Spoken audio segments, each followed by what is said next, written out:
Bismillahirrahmanirrahim. Assalamualaikum warahmatullahi wabarakatuh. Baik, kami dari kelompok 3 yang beranggotakan yaitu saya sendiri, saya April Hidayat, dan rekan saya Andika Dwi Putra. Di sini kami akan membahas tentang random forest. Oke, masuk ke slide pertama. Itu tentang pengantar random forest. Random forest adalah algoritma machine learning berbasis ensemble learning yang terdiri dari banyak decision tree. Konsep utama random forest adalah menggabungkan beberapa decision tree untuk meningkatkan akurasi prediksi dan mengurangi overfitting. Terus, setiap decision tree dalam random forest dilatih pada subset yang dipilih secara acak dari dataset utama menggunakan teknik bootstrap sampling.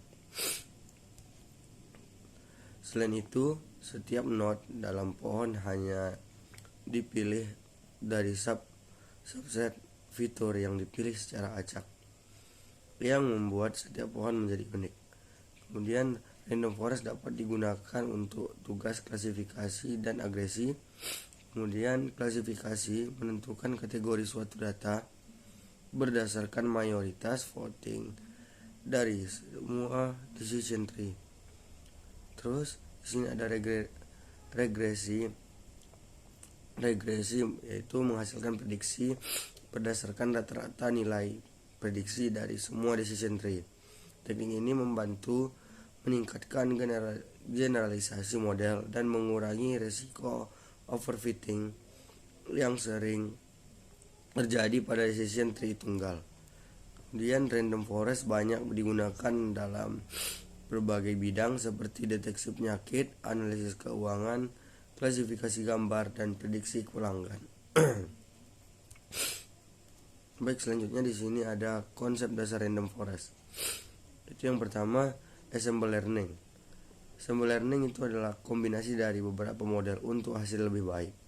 Kemudian yang kedua, ada bagging atau bootstrap aggregating, yaitu membuat banyak subset dari dataset asli dengan pemilihan acak dan membangun banyak decision tree.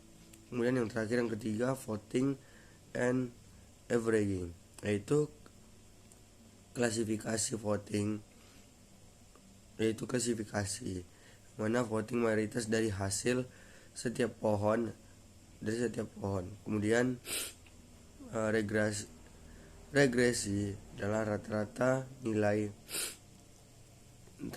prediksi dari semua pohon. Ini yang selanjutnya, cara kerja random forest. Yang pertama di sini ada pembuatan dataset bootstrapped, yaitu dataset asli diambil secara acak dengan penggantian. Kemudian yang kedua, pembuatan banyak pohon keputusan, yaitu setiap pohon dilatih pada subset data yang berbeda. Kemudian yang terakhir, yang ketiga, voting atau averaging, yaitu mayoritas voting untuk klasifikasi, rata-rata prediksi untuk regresi. Terus masuk ke keunggulan random forest. Yang pertama, dapat mengurangi overfitting dibandingkan decision tree tunggal, bekerja baik dengan dataset besar dan variabel banyak. Kemudian yang ketiga, dapat menangani data yang hilang dan data non-linear. Kemudian yang terakhir, memberikan informasi tentang pentingnya fitur atau feature importance. Terus kita masuk ke kekurangan random forest. Lebih lambat yang pertama, kekurangannya itu adalah lebih lambat dibandingkan decision tree tunggal karena banyaknya pohon. Kemudian yang kedua, membutuhkan lebih banyak sumber daya komputasi. Kemudian yang terakhir, kurang interpretable dibandingkan decision tree karena kompleksitas modelnya.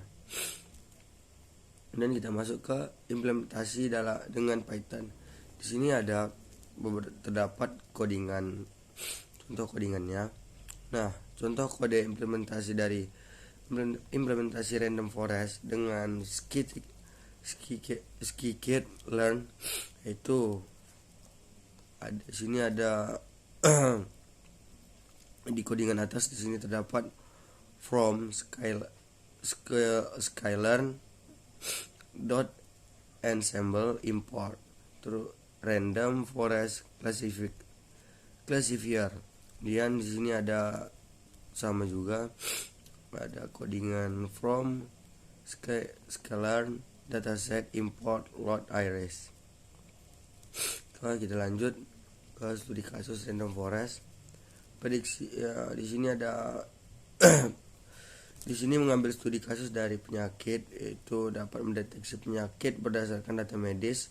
Kemudian studi kasus dalam mendeteksi penipuan dapat menemukan transaksi keuangan yang mencurigakan. Kemudian dapat mengklasifikasi gambar, yaitu memisahkan gambar ke dalam kategori berbeda. Terus di sini yang terakhir ada analisis pelanggan. Nah, random forest ini dapat memprediksi pelanggan yang cenderung berhenti menggunakan pelayanannya. Terus kita masuk terakhir yang sini adalah kesimpulan. Random forest adalah metode powerful berbasis ensemble learning. Terus di sini kita dapat kesimpulan juga lebih akurat dan stabil dibandingkan decision tree tunggal, dan juga cocok untuk berbagai aplikasi klasifikasi dan regresi, namun membutuhkan sumber daya lebih banyak dan kurang mudah diinterpretasikan. Mungkin cukup sekian dari saya. Apabila ada kekurangan mohon maaf. Saya akhiri. Wassalamualaikum warahmatullahi wabarakatuh.